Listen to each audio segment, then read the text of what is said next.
मध्य प्रदेश में विधानसभा चुनाव के लिए शनिवार को बीजेपी ने 5वीं लिस्ट जारी कर दी। इस लिस्ट में अशोकनगर जिले की 2 विधानसभा सीटों का नाम है। दोनों सीटों पर पार्टी ने पुराने प्रत्याशियों पर भरोसा जताया। अशोकनगर विधानसभा से जजपाल सिंह जज्जी एवं मुंगावली से बृजेंद्र सिंह यादव उम्मीदवार चुना गए। इससे पहले भी ये दोनों इन दोनों सीटों से विधायक थे। उनके नामों की घोषणा के बाद समर्थकों ने जमकर जश्न मनाया, आतिशबाजी और ढोल के साथ पार्टी के निर्णय का स्वागत किया।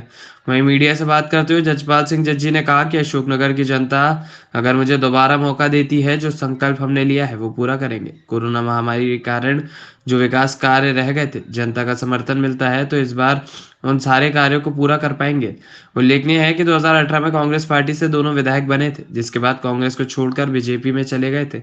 साल 2021 में उपचुनाव हुआ, जिसमें दोनों भाजपा से भी जीतकर विधायक बने थे।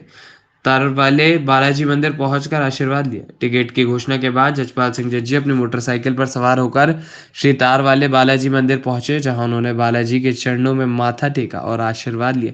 इसके बाद वे पुराना बाजार स्थित श्री राजेश महादेव मंदिर पहुंचे और आशीर्वाद लिया। से और दूसरा, भारतीय जनता पार्टी वरिष्ठ नेतृत्व ने जो मेरे पे विश्वास जताया, उसके लिए पार्टी का हमेशा आभारी रहूँगा और नेतृत्व के प्रति आभार व्यक्त करूँगा।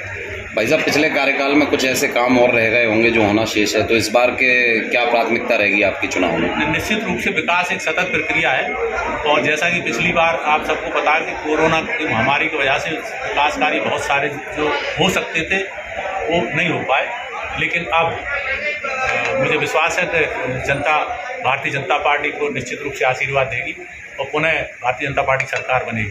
चूँकि विकास के मुद्दे पे चुनाव लड़ा जाता है, तो क्या एक बार फिर से आप विकास का मुद्दा? नहीं, बिल्कुल। भारतीय जनता पार्टी का विकास के मुद्दे पे ही चुनाव लड़ती है और अशोकनगर में जो चुनाव होगा ये विकास के मुद्दे पे ही होगा।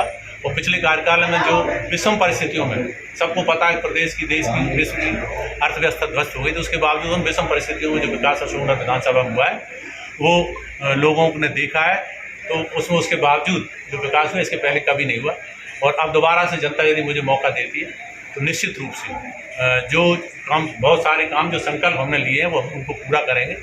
चाहे कृषि महाविद्यालय की बात हो, मेडिकल कॉलेज की बात हो, शिक्षा, स्वास्थ्य और चाहे पेयजल की व्यवस्था हो, जैसा सबको पता, जो महत्वपूर्ण योजना है वो निश्चित रूप से पूरा संघर्ष करेंगे और निश्चित रूप से मुझे विश्वास है कि अब हम इस कार्यकाल में उन सबको पूरा कर पाएंगे। थैंक यू आप सब।